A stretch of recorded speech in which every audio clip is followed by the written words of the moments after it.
All right, today I wanted to talk to you about some of the major trends in the email market, and then some of the, the problems and issues that a lot of companies are facing. So when we're talking about trends in the market, the two big ones are Office 365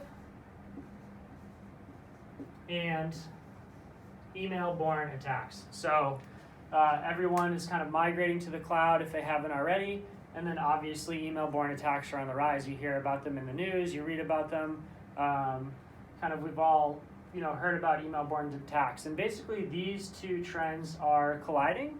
And some of the major issues that a lot of companies are facing, and this is just from what we've heard from talking to our customers, are the following. So the first one is,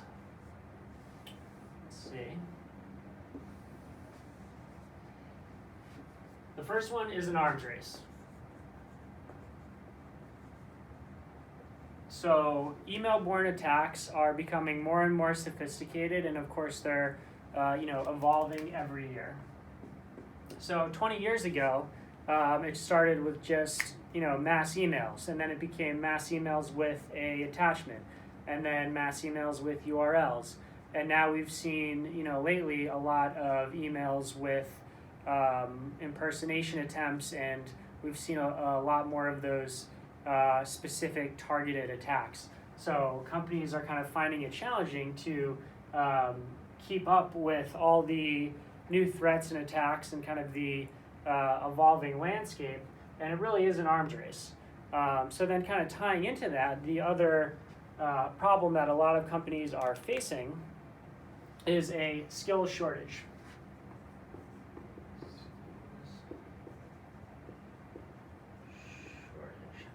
So obviously to keep an organization safe and combat these attacks, you got to have intelligent, efficient, knowledgeable cybersecurity employees working for your company to keep all your data safe. So they're just being asked to do more and more, and one of the kind of major things that they have to do, and one of the big time concerns, is they have to, and this ties into the arm race, they have to stay up to date and knowledgeable on all the cybersecurity platforms and all the tools that are coming out that are used to combat all the attacks that we talked about in the arms race. So it takes a lot of time, money, effort, energy to research all of these platforms, to install them, to deploy them, to configure them. So that's a huge task that a lot of companies need intelligent employees to do, and they're really seeing a skill shortage there.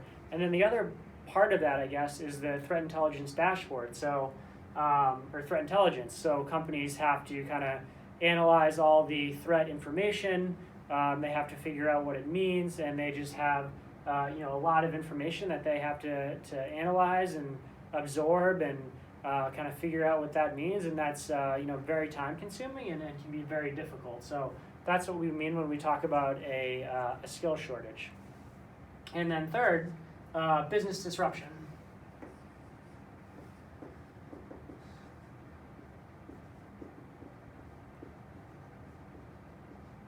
So during an attack, is your email still working? So we've had a lot of, we've heard a lot of folks, they get an email attack and they'll just shut their email down because they kind of get spooked and don't want any more attacks getting through. So obviously if a company does that, that's a really big business disruption. But first and foremost is it's keeping emails live during an attack. And then you gotta think, are emails still being inspected during an attack? Are there still DLP policies in place, so to make sure none of your sensitive information or confidential information is leaving the organization during an attack? And then you got to think about internally. So a lot of times what we've seen is an account will get compromised, and that will spread the attack within the organization and will cause a very big service disruption there. So when we talk about business disruption, those are the kind of specific examples of the types of business disruptions that a lot of companies have to think about and face and are experiencing during an email attack. And then finally, data hostage.